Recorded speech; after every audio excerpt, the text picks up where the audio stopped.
But there's a well-known Mexican Mafia dropout named Rene Boxer Enriquez. Chris Blatchford from Fox 11 News wrote a book about him. He was one of the top dudes, when he was doing this thing in the 80s and 90s. Then in 2002, he dropped out. And he ended up becoming an informant for the government. And he's a convicted 2-time murderer, but he's up for parole. And he's been up for parole. Right. But the governor always denies his release. Now, I don't know if a lot of people understand this. The CDC can grant your parole. And say, we deem that you're ready to go. Right. But the governor has 120 days to approve it. Right. So just because the CDC says you can go home doesn't mean that you're going home. But usually the governor signs off on it. Right. But the governor hasn't been signing off on this Mexican Mafia dude named Boxer. And he's about to be he's been already paroled in January. So the state of California, or the Governor Newsom, has till the end of May.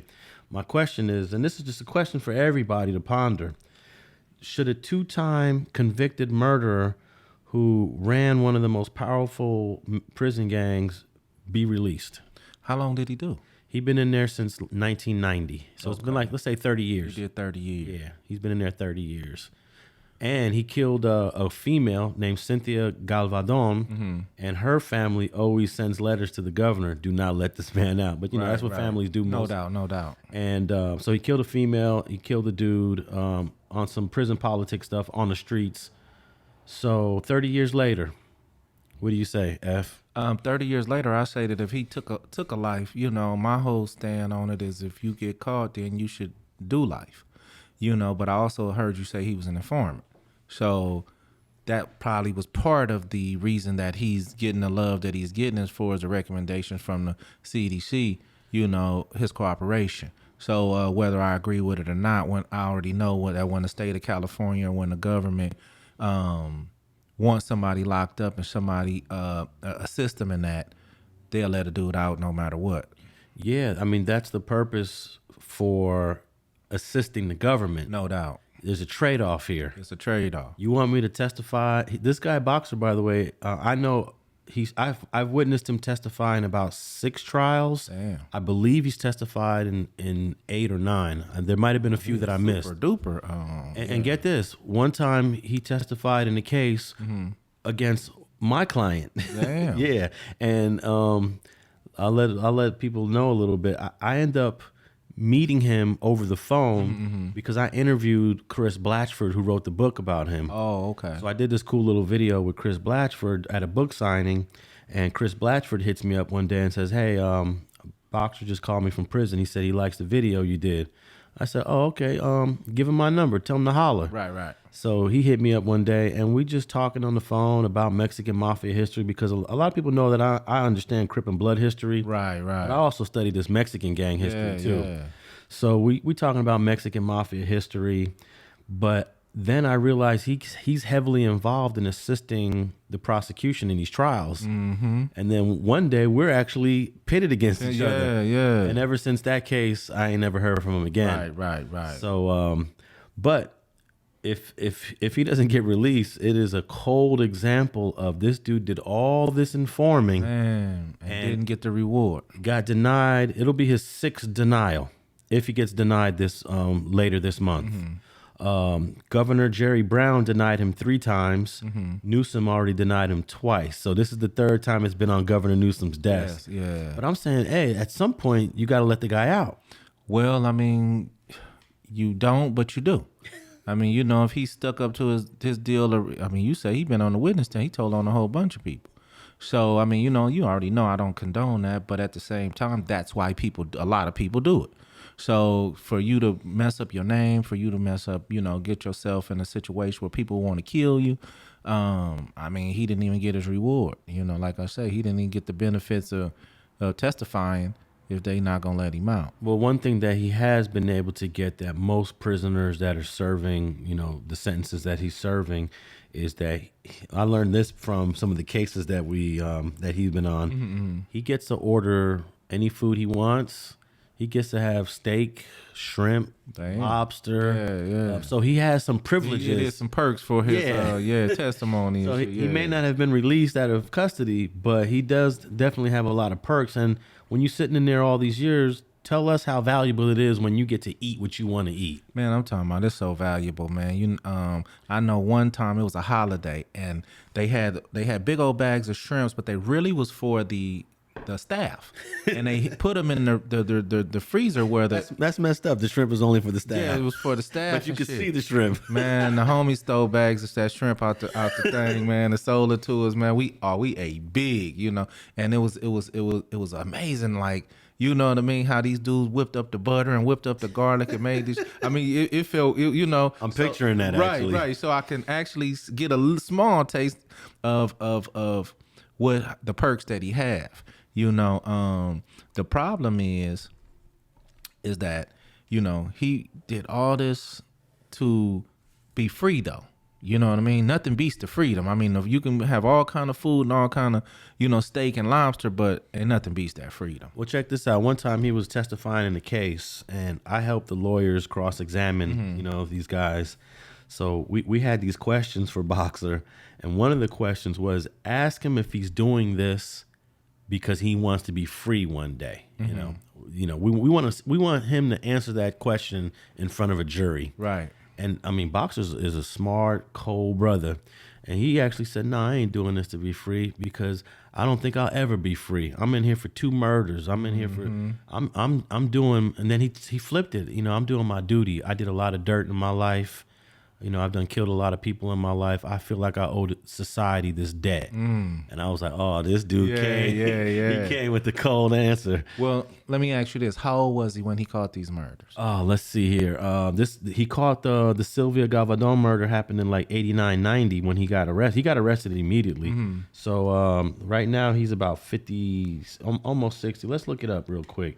Tell us briefly why is the age important to you? Yeah, the age is important to me because at a certain time in your life when you 16, 20, 18, 21 and you do things, your brain haven't even fully all the way developed. You know what I mean? So the decisions that you make at this age, and you get all these years, I do believe that, he did 30. If he was anywhere under 25 years old when these took place, I do have some kind of compassion on the brain not fully being developed, and I do believe a guy can grow to have full remorse and really change his mindset on what he did. Okay, so he's 59 years old right now. I believe these murders happened in 1990. There's a chance it happened in 89, but let's just say 1990. That's 32 years ago. So 59 minus 32 is 27 years old. Okay, he was kind of grown on. Yeah, he was fully aware of exactly what he was doing. Yeah. But I do have a compassion for these kids when they catch these cases at 18, 19 years old, and they give them a double life sentence when, man, this kid really can change. It may take 10 years, 15 years, but this guy's mind really can change to grasp that, damn, what was I thinking at that age? And, so I always try to ask what the age factor was. And another thing about Rene, a lot of people say, well, why did he drop out? Why did he defect? And the reason why was because, even though all these Mexican Mafia dudes are supposed to be part of one organization, they politic against each other all the time. And they have little crews, little factions. And certain factions are more powerful than other factions. And Rene was part of a faction that was getting weaker and weaker and weaker, where he ended up being like the last dude left. Right. And he knew that another faction was going to make a move on him, and he decided to bow out at that time. Rather than to take his stabbings like some of these other dudes do. Like, for example, Sal Buenrostro. That's a dude that Boxer stabbed like 25 times. He survived it, but Sal could have bowed out. Sal knew it was coming, and he took it like a man. Yeah. But Boxer decided to knock on that door. Yeah. Hey, I want to check out right now. Check out. How do you feel about dudes like that? That they sign up to the highest level of gang banging, right? And when it starts to when the kitchen start getting hotter, they decide to dip out. Well, it's funny because I had a personal situation like that. I had cold young rider from my neighborhood, man, you know, and when I left to go, he was almost a kid when I left, but as I was gone, he came up through the ranks, man, and he was really a solid soldier. And I liked him. I knew his family, you know, and things like that. So he had went to prison. He got 20 years, and so after so long, I came home, and I was, you know, he was calling me, and we chopping it up. So one day he called me, and he said, "Big homie, I think I'm a drop out." You know what I mean? And I'm like, you know, well, you know, what you mean? You know, he was like, you know, they got a program that you could drop out, you know, and I may get a little less time and I may come home a little sooner, and you know, and so I'm like, well, what you got to do? He like, oh, you just gotta don't bang no more. You know what I mean? So I called the homies. You know what I mean? Couple dudes and shit. I said, man, what do dropout mean? They said, oh, no, when you drop out, you got to debrief, tell them everything you know about the gang, you know, and all this, things you got to do, you know. So when he called me back, I couldn't even press the thing no more. And I haven't talked to him since, you know what I mean? One thing about it is I know his family, you know, I know his mom, you know. He made that decision, but once you made that decision, you're not a part of the friendship anymore. You know what I mean? And that's just really how I feel about it. You're not even he was like a cousin to him. Dude, you're not even a family member anymore, you know? So you took that gangster shit out on the street. Nobody told you to go out there or forced you to go out there and do the crimes that you was committing. You was already from the hood. You already had the love and respect. You took the extra precautions to go get the 20 years. And when you got it, you didn't stand on it. You know what I mean? So I can't respect you. And then dropping out, you know, even if you would have cried about it, I could respect that. But dropping out and debriefing for these people and whatever else you have to do to become a dropout, I can't roll with it. Yeah. What year did that happen? This was I came home in 2013. This had to be like 2000, maybe 15, 16. And this happened in the state? This happened in the state.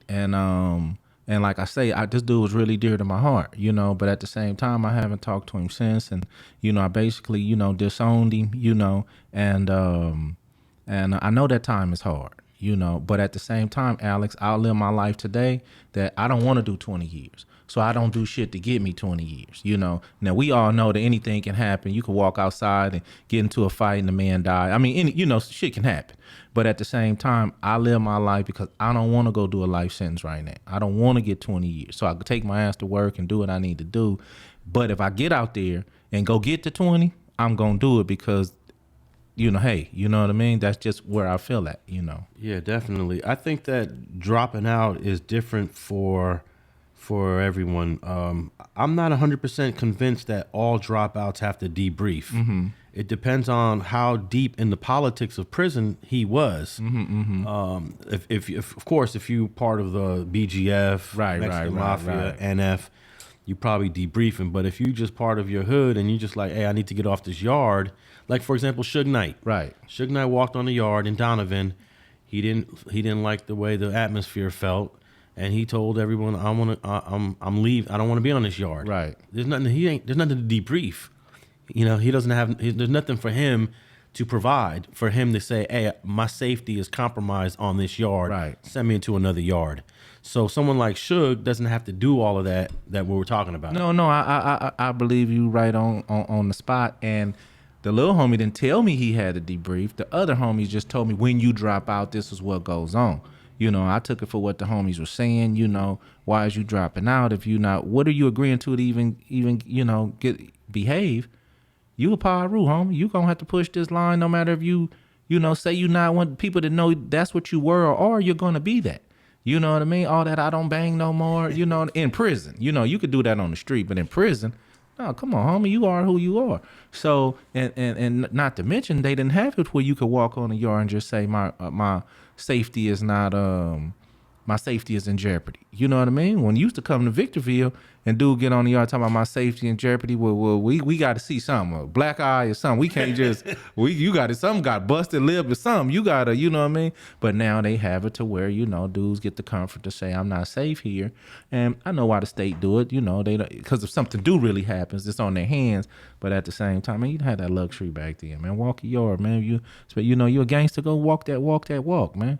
You know, that's why how you know, people want to gangbang and people want to be gangsters, and then when they get in a situation, they want to knock on the door. Hey, this not fit for me. You know what I mean? Now, I'm not talking about older gentlemen, dudes that's getting up there 50, 60 years old, and they on the yard with dudes 25 lifting 400 pounds. I get it, you know. But these young dudes that just decide that they not tough enough, or this ain't the life they really thought they wanted to live, they shouldn't even be able to get a way out. You know what I mean? You know, maybe people will stop doing dumb shit to, you know what I mean, go to prison. You know, they'll be calling home saying, hey, bro, keep your nose clean. This shit is real, you know. So that's just my little opinion on it. Well, right now the CDC, I believe more than 50% of the yards are protective custody yards. That's crazy. It is crazy because I just did an interview with a dude who used to be a correctional officer. Man. And he said in 1987 there was only one PC yard. I think he said it was in San Luis Obispo, CMC. In San Luis Obispo. That was the only one in 1980, 87, 88. Now every prison has at least had one on at least one yard. Even Pelican Bay has a yard that's PC yard. That's crazy, man. So that just shows you that there's been a shift in. But you know what's crazy? Some of these PC yards, man, it's rocking and rolling on those now. No doubt. I'm not taking it as you weak. You know what I mean? But at the same time, you know, you don't get the full. I mean, you shouldn't get credit for being a gangster. Let me state that you know, but at the same time, if you a stand-up dude on the street, homie, you a gangster out here on these streets, you supposed to go to the pen and be a gangster as well. You know, and whatever yard they put you on, unless like back in the day where they had actual Crip yards, you couldn't walk to Hatchby 2 yard back in the day. Just couldn't do it. You know what I mean? Only a few homies I know ever did it, you know. And you already knew when you leave to Hatchby 3, you go to 2, you're coming back the next day knotted and bumped up, busted lips, but dudes was getting off the bus. Dudes wasn't saying, I ain't going on that yard, even though they knew they was finna get their ass whooped as soon as they got off the bus. You know what I mean? So that's how man was built back in the day. Like you say, now dudes got the options to say, I don't feel safe, and they shoot them somewhere else. Then you go in this other yard and be a bully. You know what I mean? And I got a homeboy that's a bully on the PC yard. Cold gangster, robbing people, you know, smacking them up, all this shit, but you on the PC yard. You know what I mean? And I don't be feeling that, but this is what it is today. Yeah, so I mean, basically that's what Rene Boxer Enriquez did. He decided that he wanted to check out. It got a little too tough for him, and he knew he was going to get stabbed up, even though this dude gave out so many stabbings, you know, and the CDC let him, you know, bow out, even though, hey, we know you did. We know you did all this other dirt. Yeah, and they let him debrief. And actually, his you can go online and watch a video of actually him debriefing. Mm-hmm. Like he's giving up everything: the history of the Mexican Mafia, the players, all of the codes, all of the communication, how they, you know, do hits, what green lights are, what candy green lights are, candy hard list. He's giving it all up. Well, you know, they probably just factor him as a dude who's just really a threat to, you know, we always get the term a threat to society. You know, sometimes dudes is not going to do nothing to society. They either going to get their man or they not. Society is safe with these dudes on the street. With this dude like Boxer may actually really be a threat to society. You know what I mean? And right now? Right now. Why do you say that? I mean, just based on the influence that he has, the experience that he has to manipulate dudes, and the heart that he had to go hard. Like you say, just because you a rat don't mean you a punk. You know what I mean? Even though he's 59 years old at this moment, that don't mean that it's not young dudes who will want to be in his shadow or learn what he know. If anything else, okay, teach me what you know. Teach me, give me some insight on how to stab a dude, on how to do a murder, how to do this. And that's what I mean by a threat to society. By teaching the youth some intel or giving them some extra power mentally to go put some work in, that's a threat to society. Yeah, but there's no Mexican neighborhood that would even accept this dude. You know, unfortunately, the Mexicans are a little bit more structured. Yeah, you're right. You're absolutely right. He won't be able to come to the park. No, you're right. I got like our homies do. Right? No, you're 100% right on that, though. I got to agree with you on that. Plus, I don't think he's a threat anymore. One, he's his age. And two, it would be highly risky for him to even try to get back in the mix again. I just don't see it happening. I actually asked this question to some of my students when I was teaching. Should a double murder be deserved their freedom at some point. Thanks for watching this video clip of Streets and Scholars podcast with Alex, Alonso, and FG. If you want to listen to the entire episode, go to your favorite podcast platform and type in Streets and Scholars. And thanks for listening to another episode of Streets and Scholars.